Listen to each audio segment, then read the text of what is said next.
हरे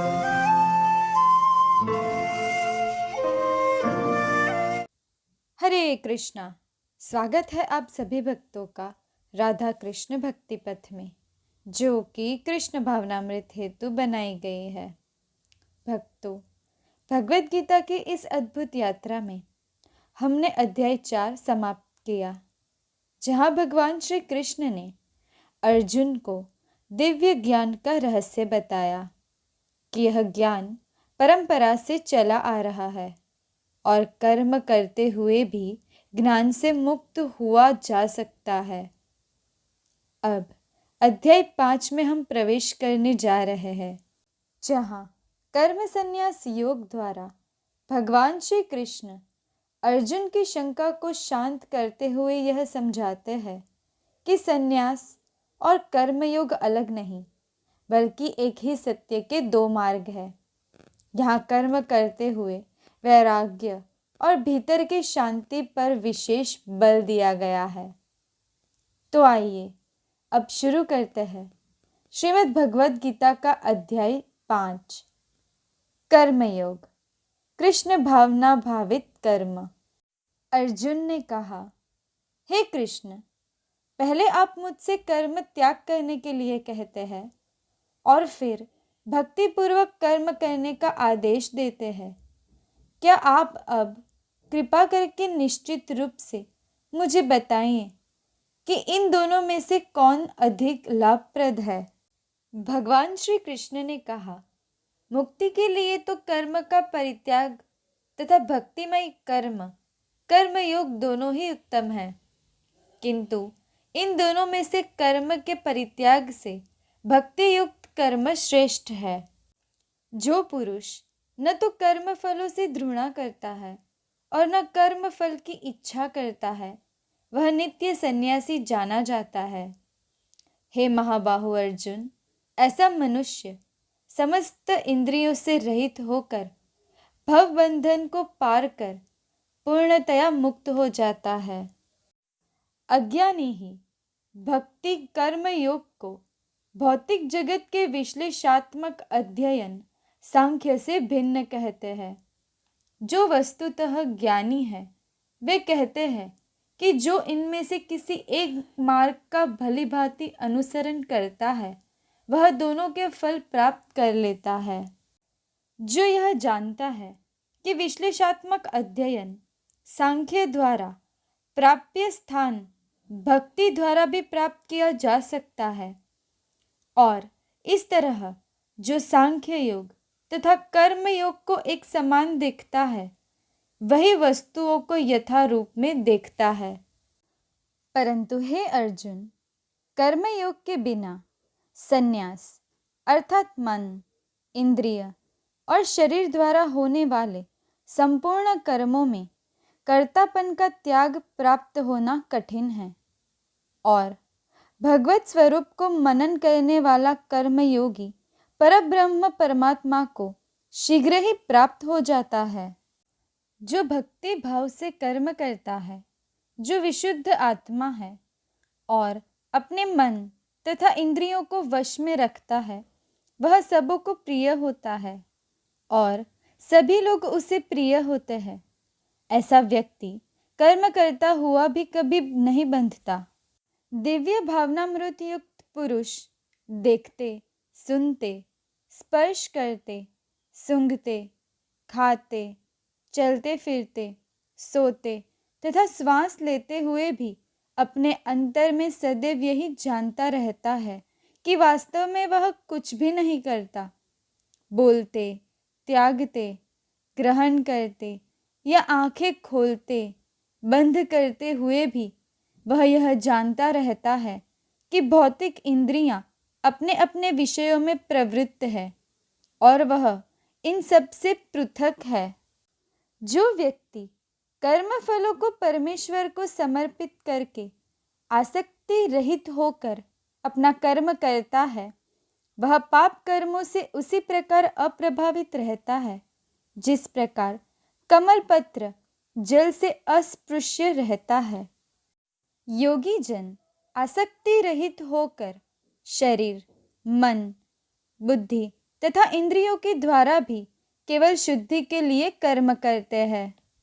निश्चल भक्त शुद्ध शांति प्राप्त करता है, क्योंकि वह समस्त कर्म फल मुझे अर्पित कर देता है। किंतु जो व्यक्ति भगवान से युक्त नहीं है और जो अपने श्रम का फल कामी है, वह बंध जाता है।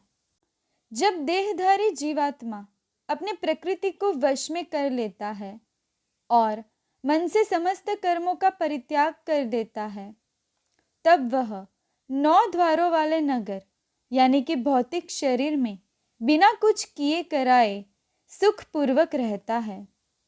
शरीर रूपी नगर का स्वामी देहधारी जीवात्मा न तो कर्म का सूजन करता है, न लोगों को कर्म करने के लिए प्रेरित करता है, न ही कर्म फल की रचना करता है। यह सब तो प्रकृति के गुणों द्वारा ही किया जाता है।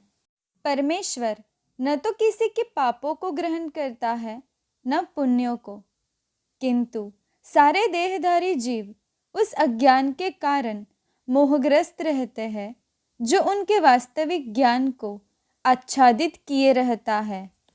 किंतु जब कोई उस ज्ञान से प्रबुद्ध होता है जिससे अविद्या का विनाश होता है, तो उसके ज्ञान से सब कुछ उसी तरह प्रकट हो जाता है जैसे दिन में सूर्य से सारी वस्तुएं प्रकाशित हो जाती है। जब मनुष्य की बुद्धि, मन, श्रद्धा तथा शरण सब कुछ भगवान में स्थिर हो जाते हैं, तभी वह पूर्ण ज्ञान द्वारा समस्त कल्मश से शुद्ध होता है और मुक्ति के पथ पर अग्रसर होता है। विनम्र साधु पुरुष अपने वास्तविक ज्ञान के कारण एक विद्वान तथा विनीत ब्राह्मण, गाय, हाथी, कुत्ता तथा चांडाल को समान दृष्टि से देखते हैं। जिसके मन एकत्व तथा समता में स्थिर है, उन्होंने जन्म तथा मृत्यु के बंधनों को पहले ही जीत लिया है। वे ब्रह्म के समान निर्दोष है और सदा ब्रह्म में ही स्थित रहते हैं। जो न तो प्रिय वस्तुओं को पाकर हर्षित होते हैं और न अप्रिय को पाकर विचलित होता है, जो स्थिर बुद्धि है, जो मोह रहित है और भगवत विद्या को जानने वाला है, वह पहले से ही ब्रह्म में स्थित रहता है। ऐसा मुक्त पुरुष भौतिक इंद्रिय सुख की ओर आकृष्ट नहीं होता, अपितु सदैव समाधि में रहकर अपने अंतर में आनंद का अनुभव करता है।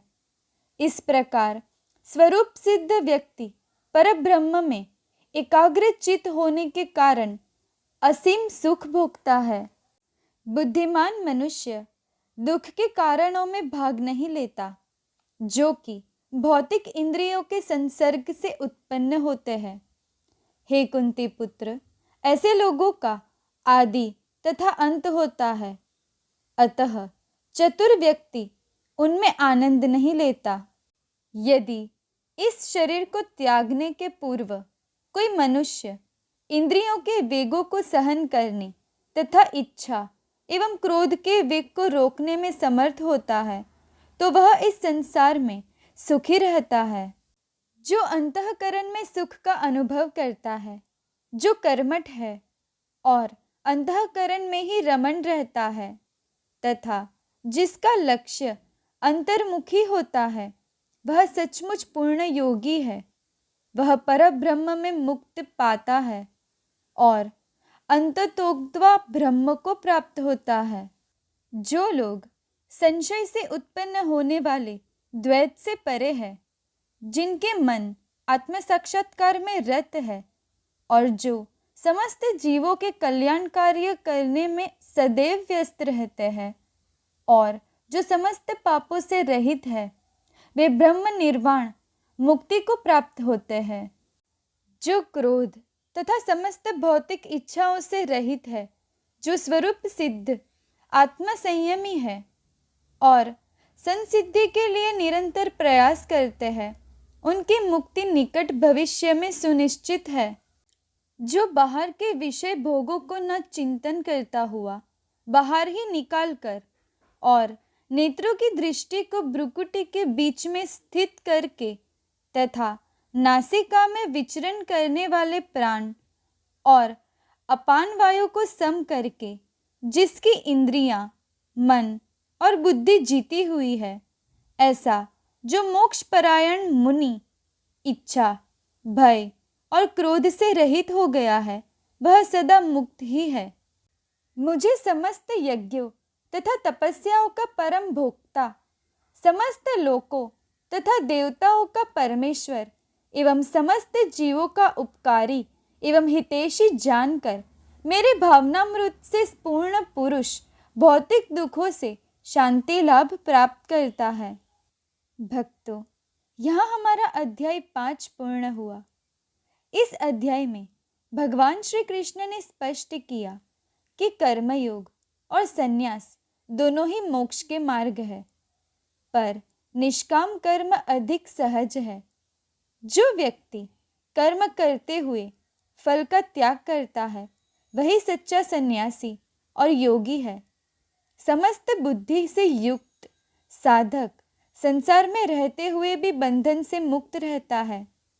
अंततः ऐसा योगी शांति, आत्मज्ञान और परम सुख को प्राप्त करता है। भक्तों, यदि आपको यह वीडियो उपयोगी लगी हो तो वीडियो को लाइक करें, अन्य भक्तों के साथ शेयर करें और चैनल को सब्सक्राइब करें। हरे कृष्णा।